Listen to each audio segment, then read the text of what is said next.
Folks, welcome to a very important show, and I'm going to tell you why it's important. Fentanyl, the F word. Have you heard it?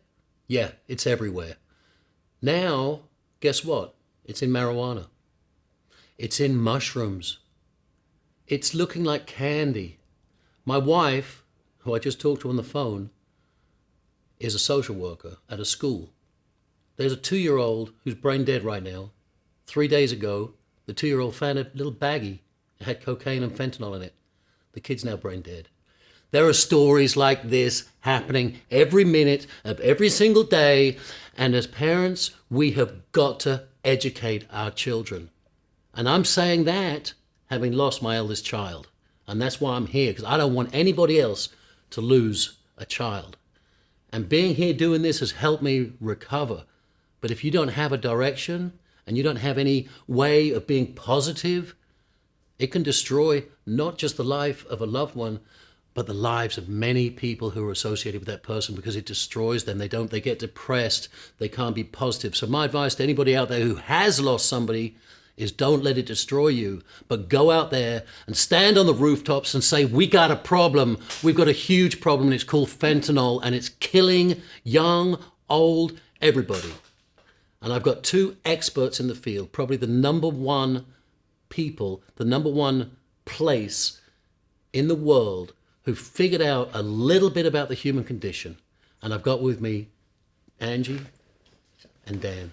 First of all, guys, I want to tell you how much I appreciate what you guys have been doing for the last 26 years.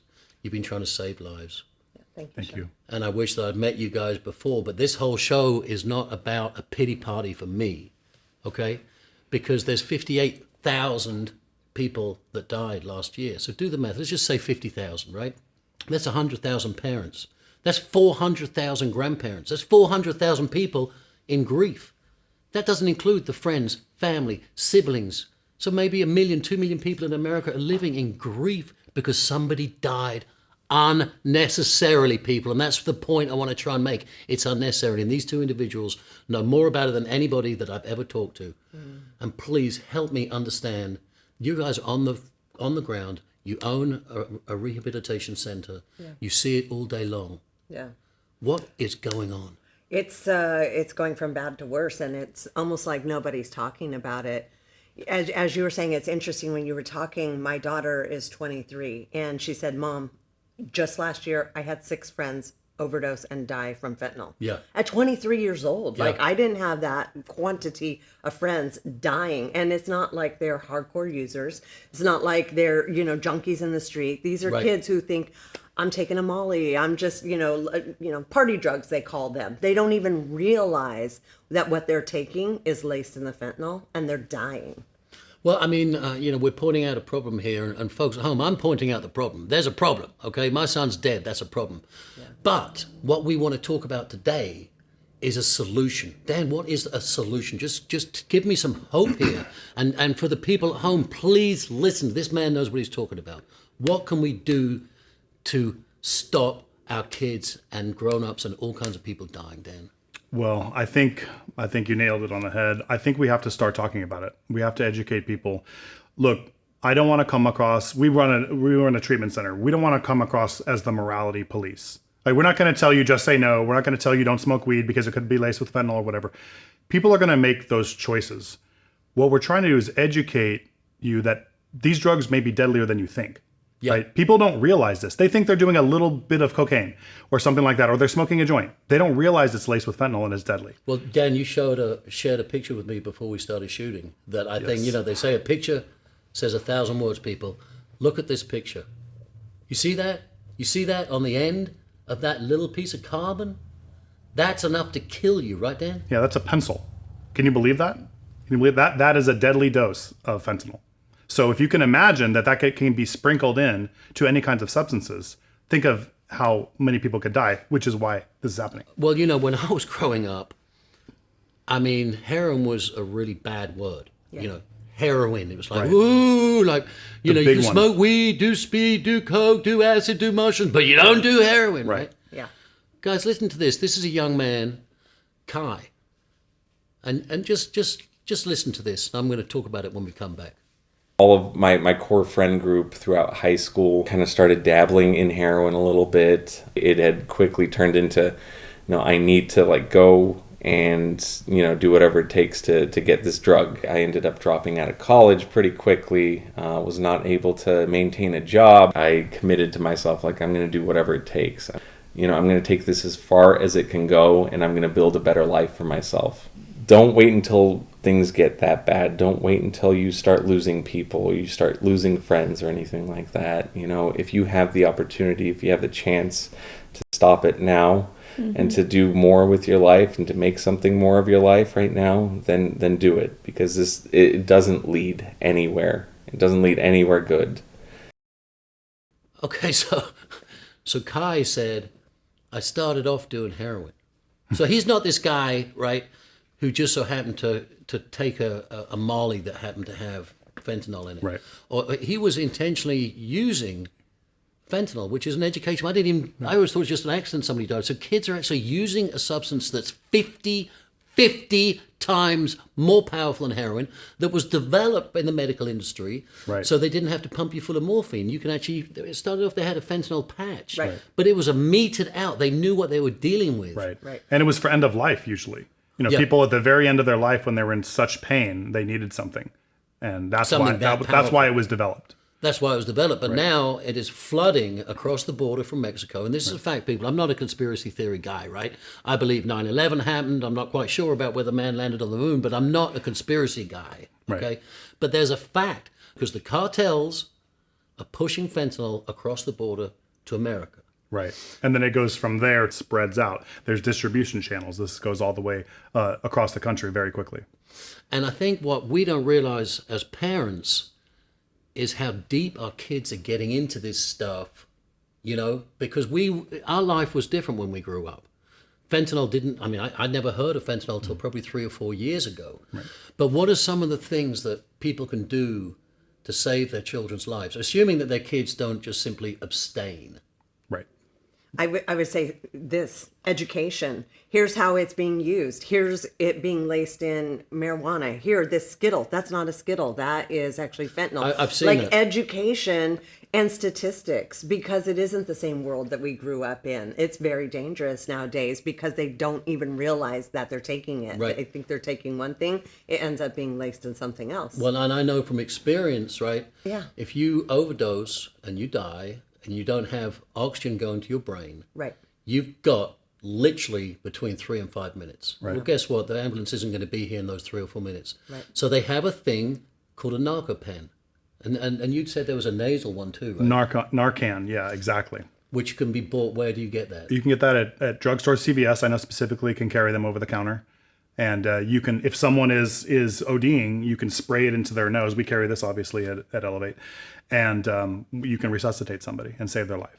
So really, folks, you should have some of that just in case, somebody happens to overdose right there. Right.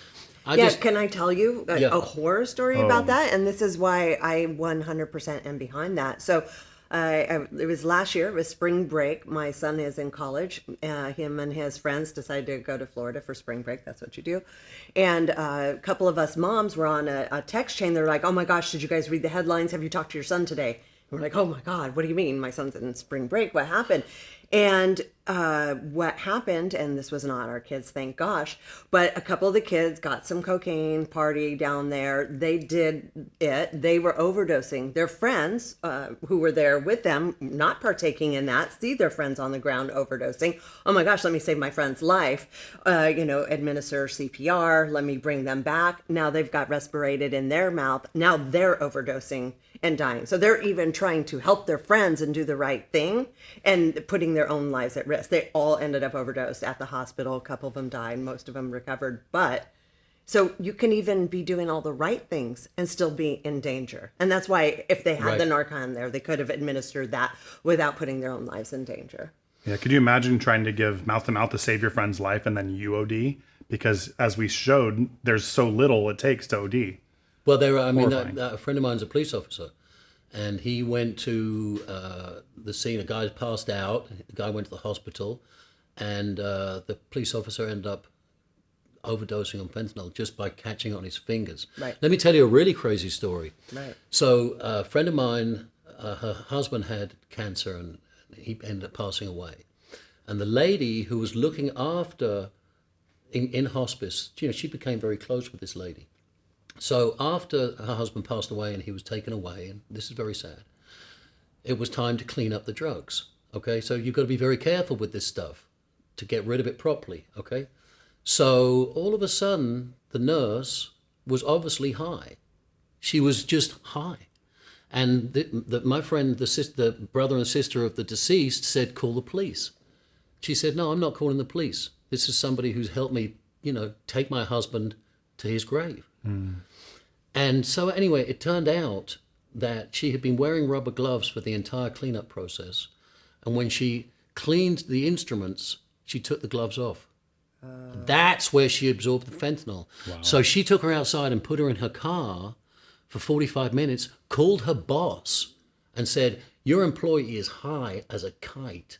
Luckily for her, now she could have lost her license, she could have ended up in jail, right. Everything else, right? Because even she, as a professional who deals with fentanyl every day, didn't realize that just cleaning a pair of scissors that was used to cut the packet. So, I mean, it just shows folks how powerful it is. Well, and it's interesting you bring that up because it brings up another thing. A lot of times when people are around other people that are overdosing, due to the fact that they themselves are high, they fear for their own lives and security. They don't want to go to jail. They don't want to get in trouble. They will not call for help. They will not call 911 because of their own situation. So it's doubly hard. Well, let me tell you what, I have a lot of respect for this young lady that we're about to see. Yeah.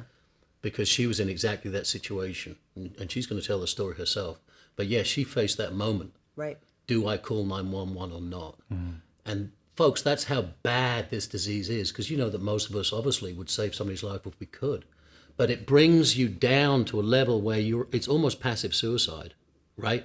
I mean, You've met people who say, we didn't really care if we woke up the next day. Right. So you're not even living a life. You may as well almost be dead if you're just in a cycle of abuse where you wake up, you cop, you're happy, and then you're sick. Right? Is that's the cycle? I'm not an expert. Yeah. This is just from talking to you guys. That's exactly right. Yeah, and all you're worried about is your next fix and how to make sure you make it to that point. Right. And you'll do anything you have to. And fentanyl's an opiate, so it's highly addictive, physically and mentally. And then, like you guys are talking about, at first you're chasing the high because it feels good, but then you're chasing just feeling normal. Right. You need it just to feel well, and it passes the point of even feeling good anymore. It's getting really scary out there for everyone that wants to try new drugs and all of that. I think the majority of every substance is laced with fentanyl.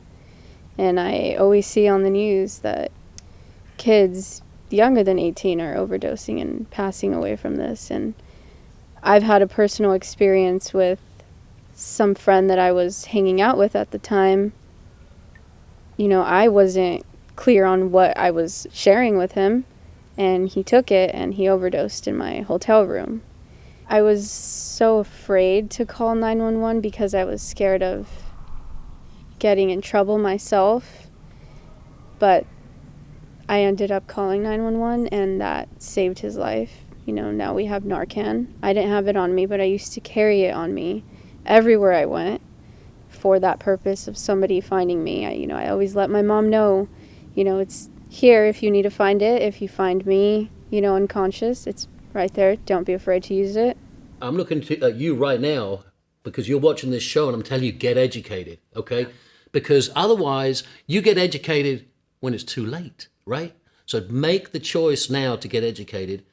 Go on the website or call the number on the screen and get your free book. That's the first step, right? Yep, that will help, yeah. What's the second step? And you guys are professionals.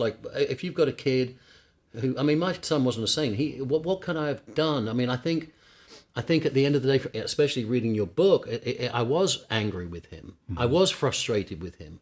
I did want him to be a different person.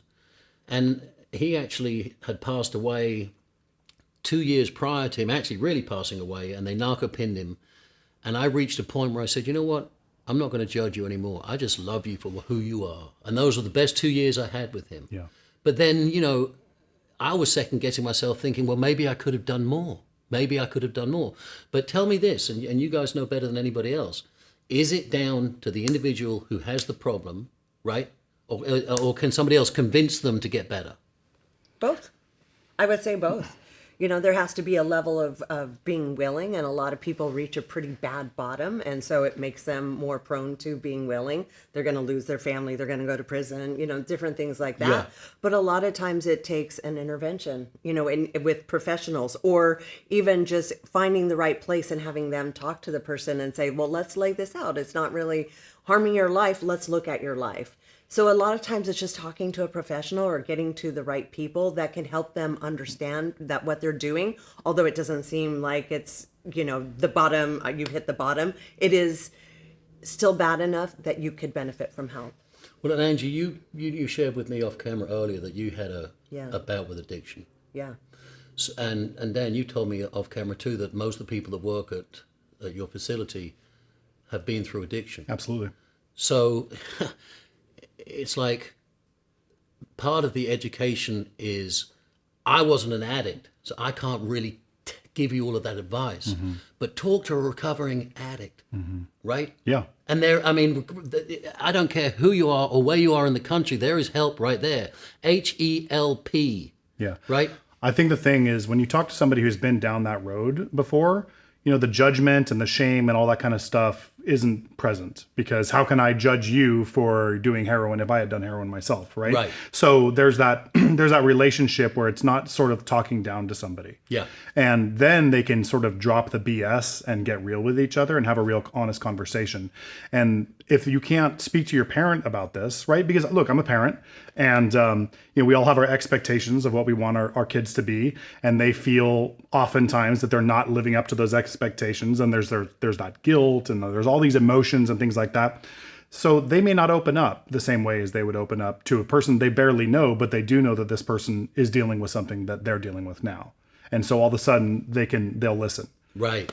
So it's a combination of both. And so I see this is where education is so important, because I needed that education. I came to the conclusion that there's nothing I could do for my son until he wanted to make a change.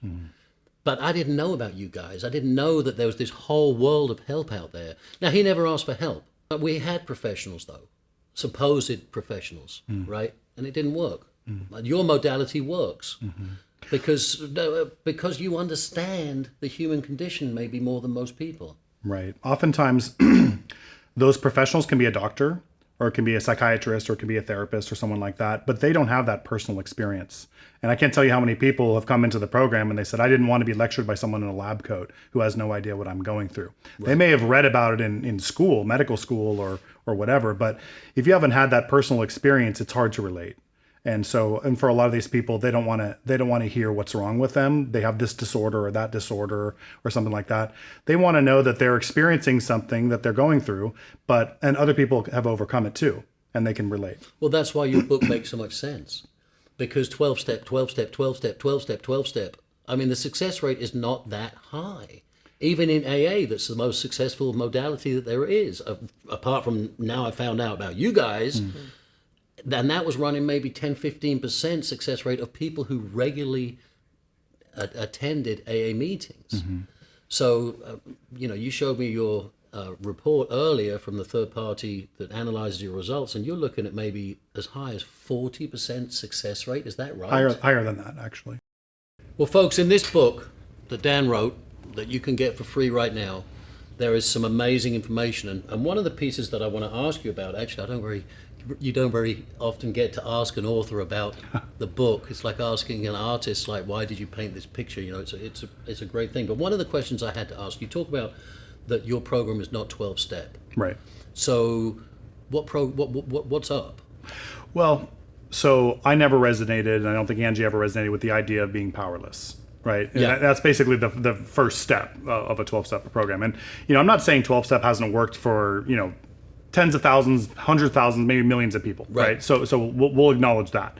But we were finding that the newer generation, younger people, really would not subscribe to that idea. Not that we were pushing it, but it was something that they didn't like it. They would come in and telling us that, hey, I didn't like that they were making me feel powerless. I didn't like that they were telling me once an addict, always an addict. I didn't like that they told me addiction is a disease and then I have to be, a slave to it for the rest of my life.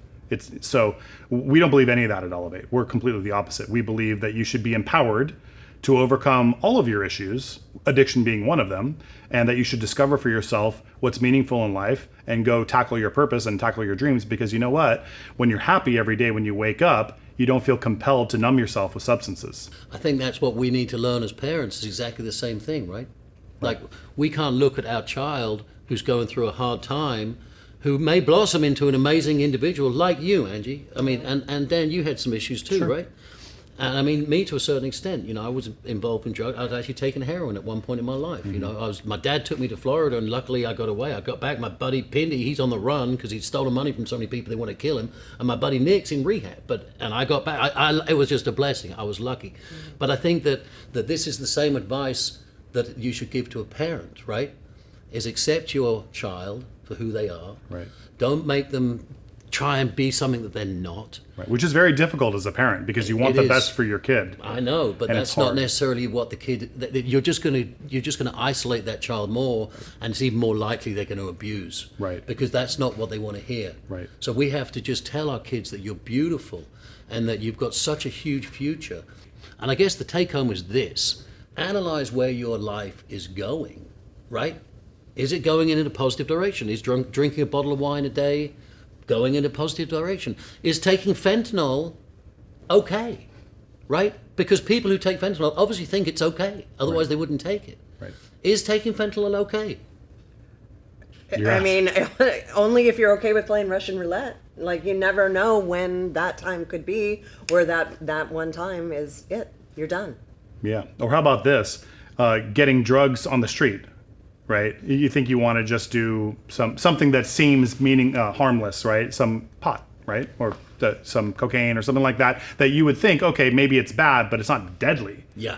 Right. Think about that. That could be your death. Well, and folks, if this is a parent watching without their kid, I think you have to have this conversation with your child. And you see people come. Well, you said you were addicted at 11. Yeah. Right. Yeah. So let's just take the blinders off, parents, and realize that this is a new world that we live in, and we've got to tell our children, be super careful. Now, I did hear there was actually a fentanyl test kit. Yes. That you can actually, and as a parent, obviously you're going to tell your kids, don't do drugs. Sure. Like, what was the Nancy Reagan's thing? Yeah. Just say no. Just say no, right? Yeah. That's typical of, of Nancy Reagan. Just say no, because she never had a drug problem. Sure. I mean, she might have meant well, right? She thought if everyone just said no, then the drug problem will be solved. Unfortunately, it's not so easy. Well, and in Cocaine Cowboy, the movie, they put a hit on her. They put $1 million price on her head. The cartels did. And this is how powerful the cartels are.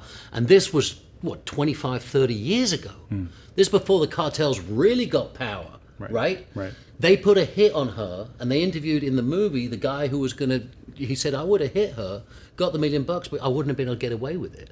Wow. Right? So these are hitmen who want to get away with it. So, but they still put $1 million hit on her, right? So what about now? What if Biden's wife came out and said, just say no to drugs? Do you think the cartel is going to put out a hit on her? Yeah, they are. Yeah. Because it's millions and millions, billions of dollars of income that these people are making at the cost of the lives of our children. Is that right? Of course not.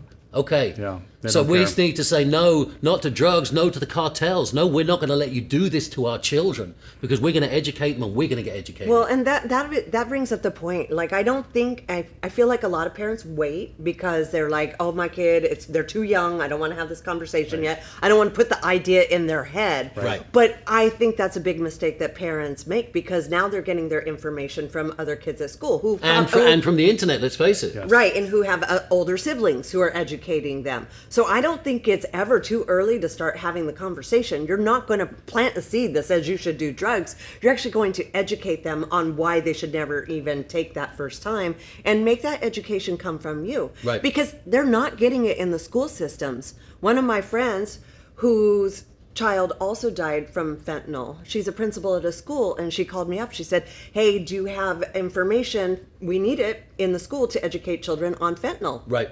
There are no resources on that. Well, there right is now. This video here right now Yes, needs that to be was in the a schools. part of It why I'm needs to doing be this. everywhere. Yeah. And this is not a for-profit show. We're not promoting anything.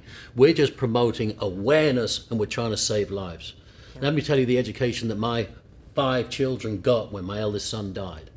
They got the education that fentanyl kills because their older brother dies, and I can guarantee you that those 5 kids will not be taking drugs because they know firsthand.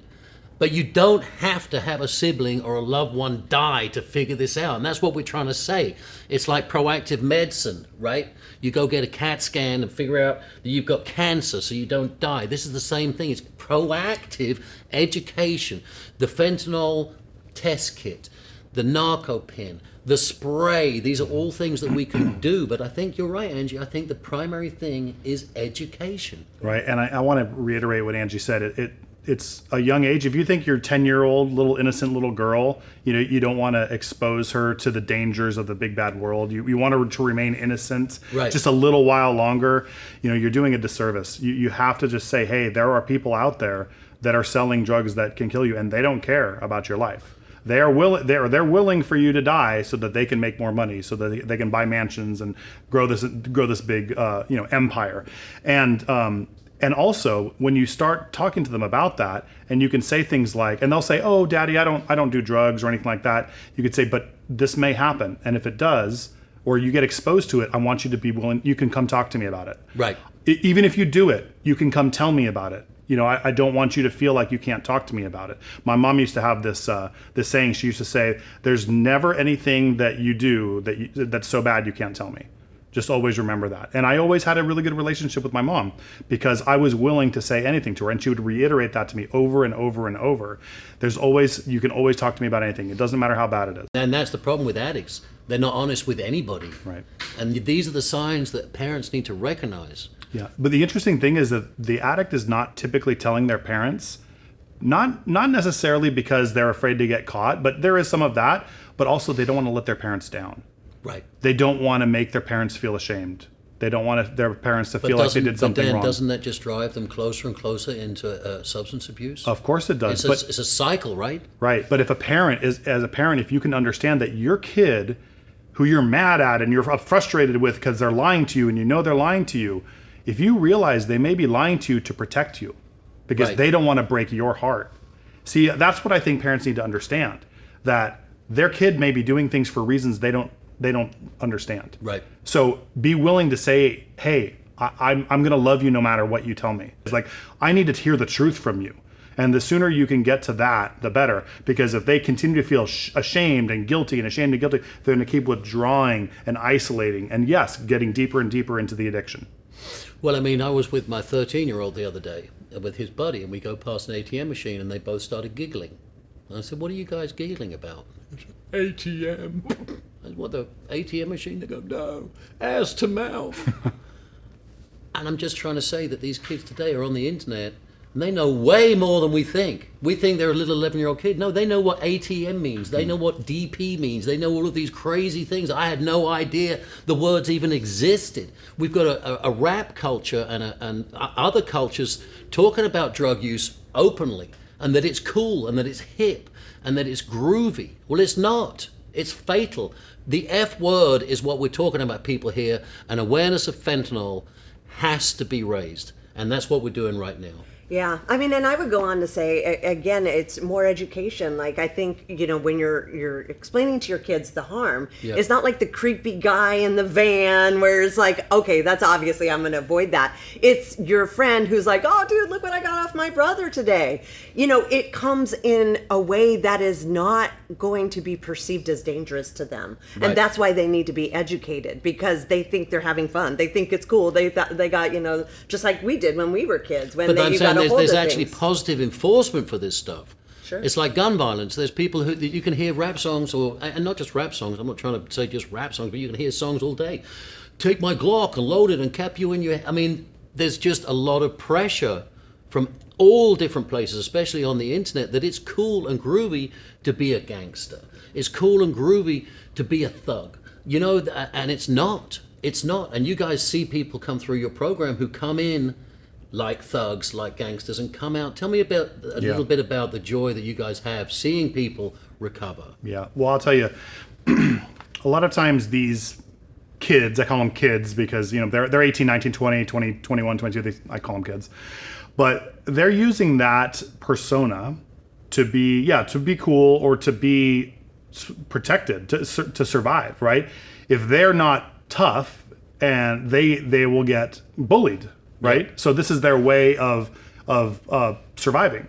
So they adapt this persona that's this tough guy or whatever. That's actually ironic. That's the tough thing that they're doing to survive that kills them. Right. I mean, isn't that irony right there? Right. So what do we do, guys? You're the professionals. I think another thing, you talked about the music. Okay, that's one thing. But I think social media and what they're looking at online, on their phone, on their iPad is infinitely more. You have no idea how far down the rabbit hole these kids go. So, you know, one of my regrets as a parent was social media first came out when my daughter was about 11. And, you know, I checked her Facebook and I saw that she had friends with her teacher and her little friends in school and stuff like that. And I thought, okay, no big deal. I don't have to worry about it. Well, I didn't know she had another account that wasn't her name. And she was communicating with all kinds of people, of which I had no idea what they were talking about or whatever. These were adults, right? So I think you really need to, as a parent, be willing to invade your kid's space a little bit, even if they're going to kick back a little bit, but do it in a way where you understand what they're being exposed to, because it's shocking what young kids are being exposed to these days. Yeah, they sell drugs on Instagram, on the Snapchats. Oh, yeah. That is a very common thing. And once kids are exposed to that and realize how easy it is, and these dealers have no qualms selling to an 11-year-old. So, folks, you know, here you have an individual that really doesn't care about the lives of other people. And this is an individual that could be selling drugs to your children. Right. Or to you. I mean, I'm not saying this show is not just for parents. This is for everybody, because it's a dangerous world out there. I mean, I hate to say this. You know, you tell your kids, you know, don't do drugs, don't drink. Well, I want to say this. If you do decide to take drugs, a lot of states you can grow your own marijuana, okay? That's a safe marijuana. It doesn't have any pesticides in it, doesn't have any fentanyl in it. There are pharmacies that you can go to in a lot of states in America that have marijuana in there that has been tested for not just fentanyl, but also pesticides and everything else. So that's another little thing that you can do. Mm-hmm. You know, and I know that might not sound right, but it's a solution, right? Yeah, well, look, you're being realistic. You know, you'd love to say abstinence is perfect. Everyone never pick up a drug in your life. You know, that's not realistic. So, you know, is it ideal? Is it the safest? Sure. But the things that you're suggesting is something that someone who's already made up their mind and going down that road, they're going to smoke weed. Okay, they're going to smoke weed. Like, who am I to judge that, right? But you don't want to smoke weed with fentanyl and die, right? So, yeah, you talk about those kinds of things. That could be a solution to something like that. And it's awareness. All right, my cameraman's given us to wrap it up. Okay. We're running out of time. I cannot believe that we've talked for this long. And folks, we don't have a script for this show. This was just the three of us sitting down having a conversation because we care for different reasons. I lost my son. I don't want you to lose your son. I don't want you to go through what I went through. Believe me, I don't want anybody to go through that. I mean, we've just come out of COVID, 1 million people dead, right? That's really sad. You know, I lost my father-in-law. I lost my father-in-law's wife. I mean, there's multiple people have been affected by COVID. I get it. It's really sad. But guess what? Those 1 million people couldn't avoid dying. The 58,000 people that died of fentanyl and the 85,000 people who died of unnecessary drug overdoses, that can be avoided, right? Isn't there a difference between avoidable death and non-avoidable death? Yeah, absolutely. First of all, non-avoidable death, you don't know when it's going to happen. Right. Right? I mean, it's just one of those unfortunate things. It's very sad. But when it's unnecessary, because then once it's unnecessary, that's when it opens up the mentally you open up, what could I have done differently? What could I have done? And then the ripple effect of that one death ripples through to destroy multiple lives. Right. So I get it, and he's wrapping it up. Folks, we've run out of time. I just want to say, in wrapping this show up, this book here is probably the most powerful book, certainly with regards to addiction.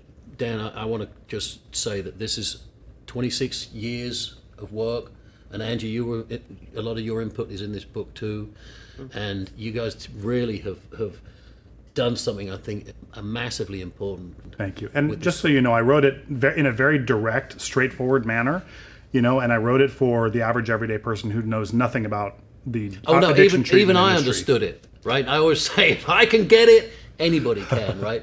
Yeah. But folks, we've got a few take-home messages right before we leave. Number one, education is hugely important. Understand fentanyl is everywhere, and be very, very careful. Number two, narco pins, or what was the nasal word? Narcan. Tools that everybody should have in this day and age that we are at war with fentanyl. Number three, if you realize that your life's not going in a good direction, or you have anxiety about your life, that you're not going in the right direction, get some help, please, before it's too late. My name's Sean Lumsden Cook. I lost my eldest son to fentanyl, and I dedicate this show to him, and I just want it to save another life. Please, please do something about it and ask for help.